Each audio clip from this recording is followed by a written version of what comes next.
welcome back to Japan, where I'm going to be giving you a review of KYARY PAMYU PAMYU's latest song, Candy Racer. And yes, I do mean the song and not the album. Hopefully I'll be able to give you a review of the album in the not too distant future.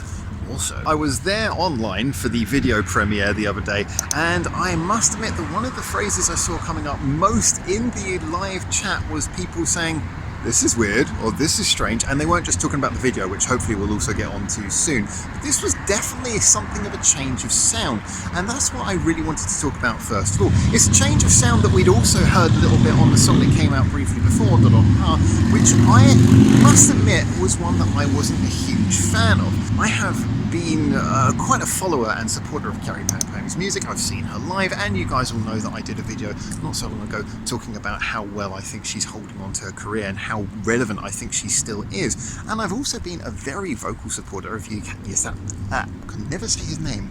Nakata Yasutaka said that just in time for that train to go by. But I gotta be honest, this review is going to be a mixture of some of the good and some of the bad, because as always, we never blow smoke up a song's arse on this channel. But still, let's start off with one big positive and say, do you know what? This song, when it is working, in the chorus especially, is actually really good fun, really bouncy, really upbeat. It does work. And also, I gotta admit, I am actually enjoying the fact that they're trying to do something a little bit different. I like the fact that they're not just sticking in their comfort zone. However, that brings us on to what the first little issue is here. Going for a street now, gonna pop the mask up. But anyway, as I said previously, I'm a big fan of Yasutaka's sound. I think that he's got a really interesting sound palette. He uses some really cool instruments and tones when he programs his beats, which are just something that has a real strong identity. Unfortunately, the songs where that doesn't work for me so much tend to be ones that he's done more over with Perfume, where he's gone for a more minimalist approach. And the problem is that given that his sound is so reliant on having all of that craziness, having all that hyperactivity, having such a fantastic ability to layer these crazy sounds together and make them sound effortless, when he goes for something simplistic, something minimalist, probably really, I should say, the ones where he tries to go dancey, you end up just losing all the character, and you end up with something which is just too bare bones and doesn't really have any of the character that makes his song so special, and makes it much harder for a personality to be injected into them. Now in Candy Racer, the chorus is full of that typical Yasutaka sound. It's got a lot of life, it's got a lot of personality.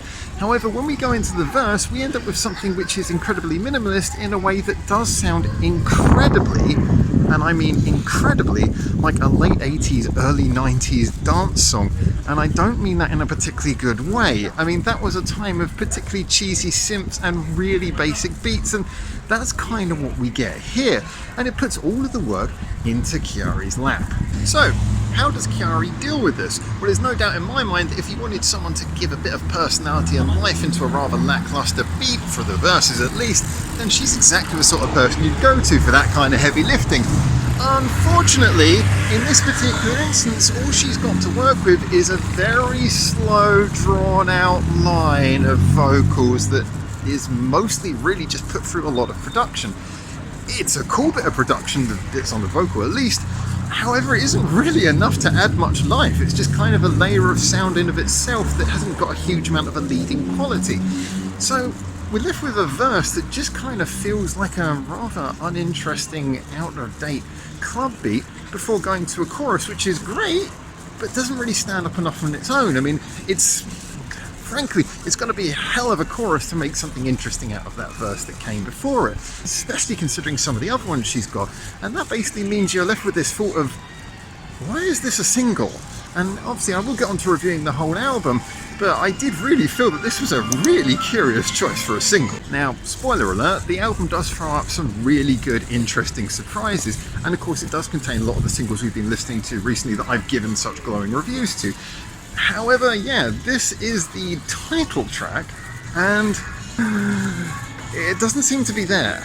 This is far from the first time that KYARY's done a song which has got simple and maybe repetitive vocals involved in it, but that's usually done in a very fun way.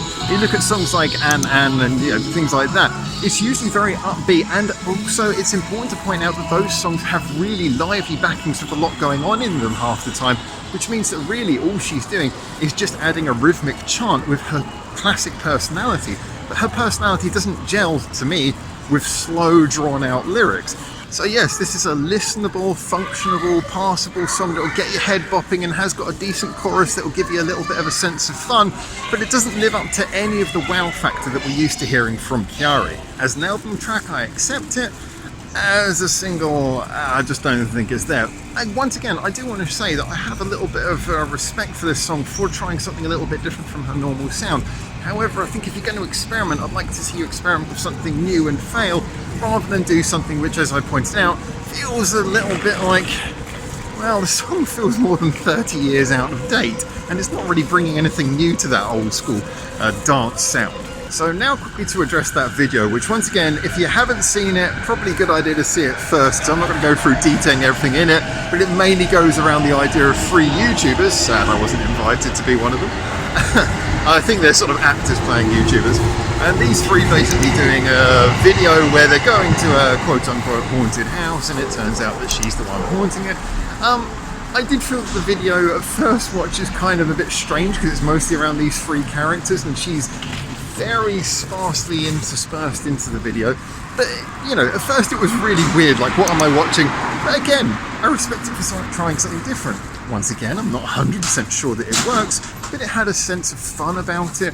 And I did like the final twist, the way that they showed that she was sort of invisibly affecting everything. Twist maybe not much, but it was a fun little turn, and she really put herself into it. There was a lot of her personality there. And unfortunately, this is where we kind of come to with this whole thing. I do feel that she really carried it a lot. I really hope that he stops, Tucker stops with the experimental minimalism. It really doesn't play to his strengths. And hopefully we'll be able to see her working with material that more plays to her personality and allows her to do more with the qualities that I think are her best ones.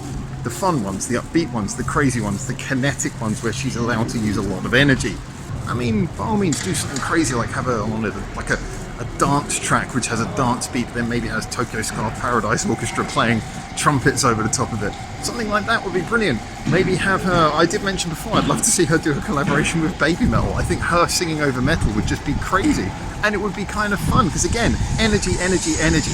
That's her strong suit. So anyway, as I mentioned, this is not like an awful song or anything. I just don't think it really lives up to what I'd expect from the KYARY single, or what I really hope for from the KYARY single at the very least.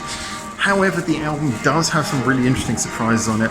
It is definitely worth a listen and a review, and I will be giving you a review, hopefully fairly soon. There's a lot of videos to post. But anyway, these are my thoughts. As always, get on the comment section and tell me your thoughts.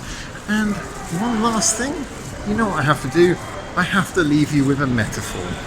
So, today's metaphor is that KYARY PAMYU PAMYU's Candy Racer, the single, is your best friend but with a really nasty hangover. Yeah, they're still the same person who you love and they're still brilliant, but they tried a few experiments that didn't work out so well for them, and yeah, give them a minute, it'll be fine. So there you go, and I look forward to seeing your comments on this video because of course music is all about subjective opinions, so share yours and let's get this conversation started. And a big thank you to anyone who likes, subscribes or follows any of the social medias linked in the description below. An even bigger thank you to our Patreons for keeping this channel running because no adverts, we're not monetized. And a final special thank you to you for making it through to the end of this video. So until I hopefully see you in Japan very soon for the next one of these, for now, ciao ciao.